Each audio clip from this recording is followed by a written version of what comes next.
Mesdames et messieurs, la démocratie africaine. Dans cet épisode, nous allons parler des élections controversées. Alors, qu'est-ce qu'est la démocratie? La démocratie est définie de plusieurs manières, notamment comme le pouvoir du peuple, par le peuple, pour le peuple. L'élection, quant à elle, fait partie intégrante de la démocratie, parce que c'est le moyen par lequel le peuple fait le choix de ses dirigeants par l'intermédiaire d'un vote. Alors avec moi dans ce plateau pour discuter de ce sujet très intéressant, M. Charles Maneng Mapambol. Vous êtes M. Charles Maneng, directeur de l'Institut de recherche de la paix et la sécurité. Bienvenue M. Charles. Merci de m'avoir invité. Alors aujourd'hui nous allons parler des élections qui est un sujet assez controversé en Afrique parce qu'elle suscite beaucoup trop de mécontentement au sein de la population. Il y a des mouvements de revendication, des contestations. Aujourd'hui nous allons aborder ce sujet avec beaucoup de délicatesse mais aussi avec beaucoup de franchise. Avec nous sur ce plateau bien sûr comme je l'ai dit au début de l'émission, Monsieur Maneng. Alors Monsieur Maneng, quelles sont vos perspectives par rapport à la problématique que pose la question des élections en Afrique ? Aujourd'hui, au regard de l'actualité, lorsque nous analysons tout cet engouement autour des élections, nous nous rendons compte qu'il y a un désir réel de changement, de mettre fin à des régimes qui se pérennisent dans le temps. Et c'est la raison pour laquelle que nous voyons tant cette augmentation de la violence politique dans les rues. L'État qui essaye surtout de contrer toutes ces contestations en fait de ces populations. Mais l'organe censé organiser toutes ces élections, la commission électorale véritable, indépendante, qui doit être impartiale, oui. Et c'est l'institution qui est censée justement jouer le rôle de l'arbitre pendant ces élections. Oui, c'est exactement le rôle qu'elle se donne dans un tel processus électoral. Et c'est la raison pour laquelle nous la surveillons de près en tant qu'institution de recherche pour la paix et la sécurité, car nous comprenons les enjeux dans un contexte électoral. Les enjeux mis dans un contexte électoral, vous dites, mais cette commission est sujet à beaucoup d'accusations, dont la corruption. Par exemple, le Nigeria, où la commission électorale a suspendu 205 agents pour corruption durant les élections de 2015. À ce propos, M. Maneng, pourquoi les commissions électorales sont-elles entachées de partialité et de corruption en Afrique? En Afrique, il y a un réel problème de bonne gouvernance, il faut le dire dès le départ, car nous avons une situation de pauvreté déjà endémique faisant en sorte que l'État n'est pas en mesure de pouvoir assurer, garantir les salaires des fonctionnaires qui occupent des postes au sein de l'État. Et ce sont ces individus qui se retrouvent au sein des commissions électorales. Et c'est le cas aussi pour la population qui vit dans une pauvreté extrême, endémique, créant un contexte d'instabilité au niveau institutionnel et ce qui fait en sorte qu'il y a corruption, il y a incohérence institutionnelle car les lois établies qui servent généralement à punir les fauteurs de troubles, ceux qui ne respectent pas ou qui ne réalisent pas ce à quoi ils ont été appelés ou à servir dans leurs fonctions. Et c'est tous ces problèmes qui expliquent en général ce qui se passe au sein de ces commissions électorales. Et nous sommes là pour pouvoir se dire et dire ouvertement les choses que nous appelons à sincèrement avancer cette démocratie en Afrique. Faire avancer cette démocratie en Afrique parce qu'il y a eu une défaillance que vous avez constatée. Mais cette défaillance est censée être comblée ou bien être suppléée par une autre organisation, donc des observateurs électoraux, exact, impartiaux, locaux, étrangers, qui peuvent fournir une évaluation objective du processus électoral. Que pensez-vous des observateurs étrangers pendant les processus électoraux en Afrique? Comme vous le dites si bien, ils sont censés renforcer la démocratie en Afrique. Et eux, ce qu'ils apportent, c'est un autre regard, une autre façon, une autre analyse de la situation, car on veut atteindre un objectif, on veut un but et on veut se donner les moyens de pouvoir les atteindre. Et c'est la raison pour laquelle que faire appel à des observateurs étrangers comme locaux, ça nous permet vraiment de pouvoir atteindre des objectifs plus concrets. Vous reconnaissez que les observateurs permettent d'atteindre une évaluation plus objective des élections? Écoutez, aujourd'hui, ce que nous constatons sur le terrain, c'est que plusieurs dirigeants africains refusent toute ingérence des observateurs internationaux. Et il y a deux explications qui en sont reliées. La première étant, ils refusent toute influence occidentale. Et la seconde, ils veulent pérenniser leur régime dictatorial ou semi-dictatorial qui, dans le fond, permet la corruption et leur survie, bien sûr. Cette survie qui doit passer par tous les moyens, y compris la fraude et la corruption. Cette fraude est souvent dénoncée par l'opposition, mais aussi par la Commission internationale, ainsi que par les observateurs. Le cas du Gabon par exemple, où l'opposition dénonce une forte participation dans certaines régions, on parle de 90%, tandis que les autres enregistrent seulement 70%. Cette différence qui a permis l'élection du président Ali Bongo durant les élections de 2016. Monsieur Maneng, les taux de participation trop élevés sont-ils crédibles? Au vu des études de sondage et d'opinion publique, nous ne pouvons que s'étonner lorsque nous voyons un tel résultat qu'un candidat aux élections, et surtout dans un contexte d'ouverture politique, puisse pouvoir atteindre un tel score pour être élu. Par conséquent, cela suscite plus de doutes que de certitudes. Même si la population est enclavée, autant sur le plan idéologique qu'infrastructurel, on s'entend qu'il est difficile d'atteindre un tel résultat. Donc on peut relativiser les prétendus bourrages des urnes que les opposants ont souvent tendance à clamer, parce qu'on peut relativiser les retards dans la transmission des résultats dans les pays africains, puisque les routes et les voies de communication sont déficientes. Je parlais tantôt d'une incohérence institutionnelle. Il ne faudrait surtout pas pardonner ou excuser le fait qu'il puisse avoir un manque d'infrastructure, parce qu'il existe des moyens dans certaines missions de l'ONU qui participent aussi à la sécurisation du processus électoral pour pouvoir donner un meilleur accès aux populations de pouvoir exercer leur droit de vote. En ce moment, il y a un problème de coordination et de cohérence, mais également aussi un manque de planification effective dans l'organisation des élections, qui sont d'ailleurs très coûteuses. Et cela exige de la part de l'État de prendre en considération tous les paramètres. Et les infrastructures en font partie. Qu'en est-il alors des bourrages des urnes? Au Gabon, toujours, l'opposition a relevé un grand nombre de suffrages non valables. Je rappelle que cette méthode, ce sont les auteurs des fraudes électorales qui ont des moyens subtils de grossir ou de réduire les suffrages exprimés. Donc il faut faire très attention au nombre de bulletins nuls que l'on retrouverait dans certaines circonscriptions. Ma question est celle-ci. Comment pouvons-nous atteindre un niveau de bourrage des urnes alors qu'il y a présence des observateurs internationaux et locaux? Aujourd'hui, il y a une vigilance, si on peut le dire, notamment par rapport au centre de collecte de données, qui surtout avec l'aide de la population, qui soit se sert de la photographie, mais aussi l'affichage sur les lieux de vote, permet une transparence après dépouillement, bien sûr, lorsqu'on se retrouve dans un cas où les résultats se contredisent, c'est-à-dire pour ceux qui n'ont pas connu le bourrage et ceux qui en ont connu. Et de là, il en résulte une contestation. Et c'est déjà la pause, nous sommes arrivés à la moitié de l'émission. Je vous rappelle que cet épisode parle de la démocratie africaine, les élections controversées. On se retrouvera tout de suite après la tonalité.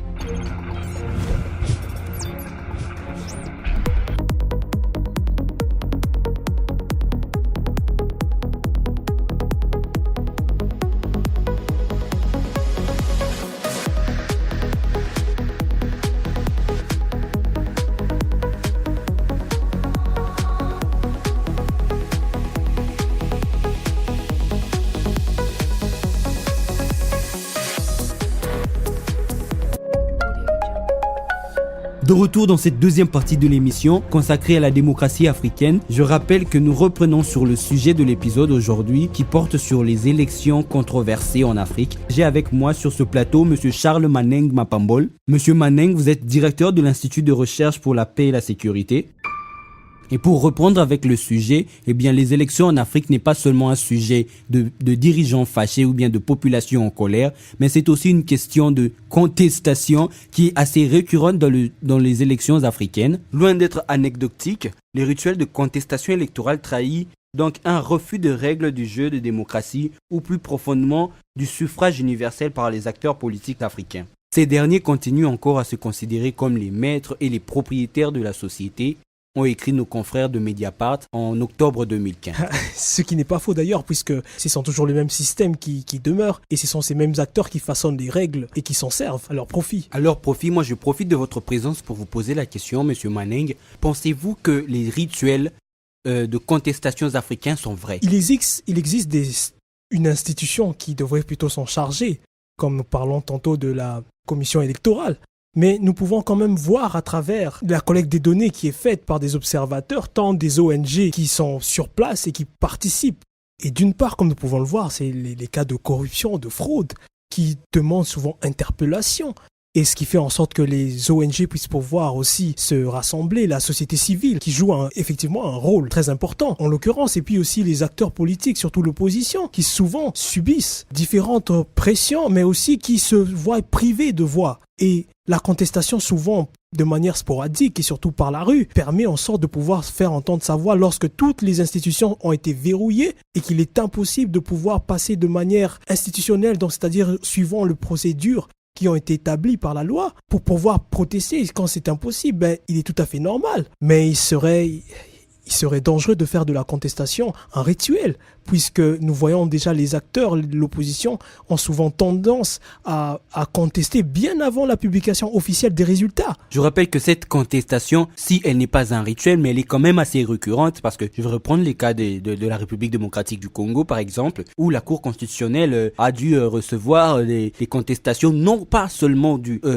candidat malheureux aux élections, mais de plusieurs autres candidats à la députation nationale. Mais cela n'est qu'un cas. Il y a le cas du Rwanda, où la principale candidate de l'opposition se retrouvait en prison pour avoir contesté les résultats, mais elle ne s'est pas retrouvée en prison seule, elle s'est retrouvée en prison avec les autres membres de sa famille. Cela ne s'arrête pas là. Il y a d'autres cas au Sénégal où c'est passé la même chose avec la réélection de Macky Sall. Mais vous voyez très bien que toutes ces contestations, bien que ne sont pas peut-être des rituels, continuent à mettre à mal cette démocratie et surtout le bien du peuple qui veut avancer, qui veut en finir avec ce cycle vicieux de contestation et de pauvreté. Et bien sûr, vous avez raison, quelque part on a vu plusieurs candidats de l'opposition tenter ou même le dire bien avant, contester les résultats avant la publication des résultats officiels, ou même de se permettant eux-mêmes d'annoncer leurs propres résultats, se disant eux-mêmes gagnants. Donc quelque part nous voyons que les candidats ou bien les opposants ne veulent pas jouer le jeu de la démocratie. Donc Monsieur Maneng, ma question est de savoir si vous pensez que les candidats refusent de jouer le jeu démocratique de l'élection. Un refus, pas certainement, puisqu'on peut dire parce que qui établit les règles du jeu? La Constitution, certes, mais dans les faits, dans la pratique,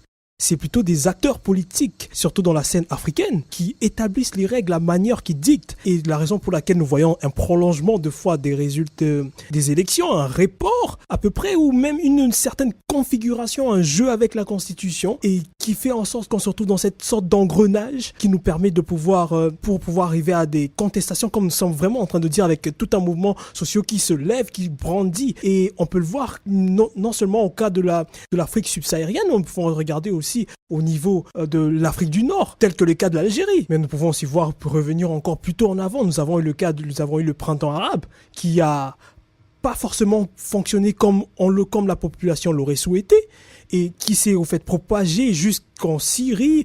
Et c'est là où nous arrivons, c'est que cette contestation, ce mouvement qui se lève, ceux qui brandissent, et ensemble avec l'opposition, la société civile, ce sont du monde qui essayent au fait de faire avancer la démocratie, qui veulent participer, qui ont une volonté, mais tout dépend de la volonté des dirigeants actuels qui siègent, non seulement au Parlement, mais à la présidence, ou qui font partie du gouvernement. C'est là le problème. Ce que nous voyons aussi, c'est que ceux qui sont au pouvoir, les dirigeants, ils se servent du système qui est établi, qui est déjà illégitime, ou en quelque sorte qui souffre de beaucoup d'irrégularités pour pouvoir se maintenir. Tandis que d'un autre côté, nous avons des opposants ou des acteurs de la société civile qui se servent de la naïveté de la population pour pouvoir mieux se servir sur le plan politique. Certes, nous ne pouvons pas confondre les motivations ou les intentions de chaque dirigeant, mais les résultats que nous voulons, que nous souhaitons, nous en tant qu'institut de recherche, c'est que les acteurs puissent prendre conscience du portrait de ce conflit qui est en train de se faire et qui se fait avec leur participation. Car dans le fond, c'est qu'il y a une revendication toujours de justice sociale qui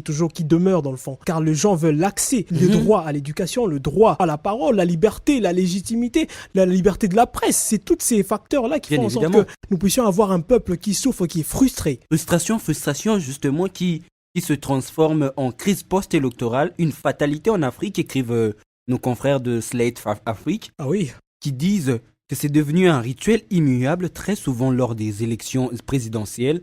Un peu partout sur le continent africain, les populations sont confrontées à des séries de violences post-électorales.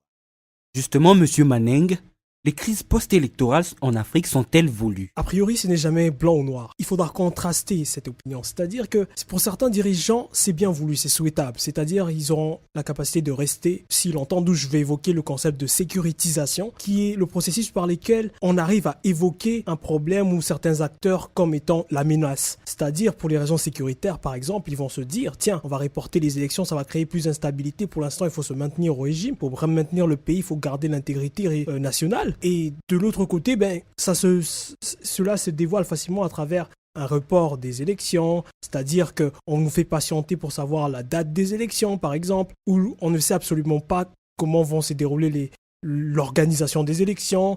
Et tout ça, ça ne fait qu'augmenter les frustrations de la population, mais surtout de la communauté internationale qui se disent prêtes aussi à agir, à essayer d'apporter un soutien, mais un soutien qui est souvent souvent interprété en raison de l'histoire, le contexte vous dites historique, la situation post-électorale, une forme d'ingérence, attendez, encore, mais qui aujourd'hui on s'en sert. Attendez, vous dites la situation post-électorale, elle est voulue, le chaos post-électoral, il est voulu. Dans une certaine mesure, si l'intérêt de ces dirigeants, c'est de pouvoir préserver leur système, c'est-à-dire de s'enrichir davantage dans une société de privilèges et tout, oui, dans une certaine mesure, on peut vraiment le dire. Mais d'une autre part, c'est de voir aussi également que c'est un ensemble de facteurs qui se combinent par rapport à la pression extérieure, mais aussi la pression au niveau national, à l'intérieur interne du pays, qui fait en sorte que l'on crée une toute nouvelle dynamique.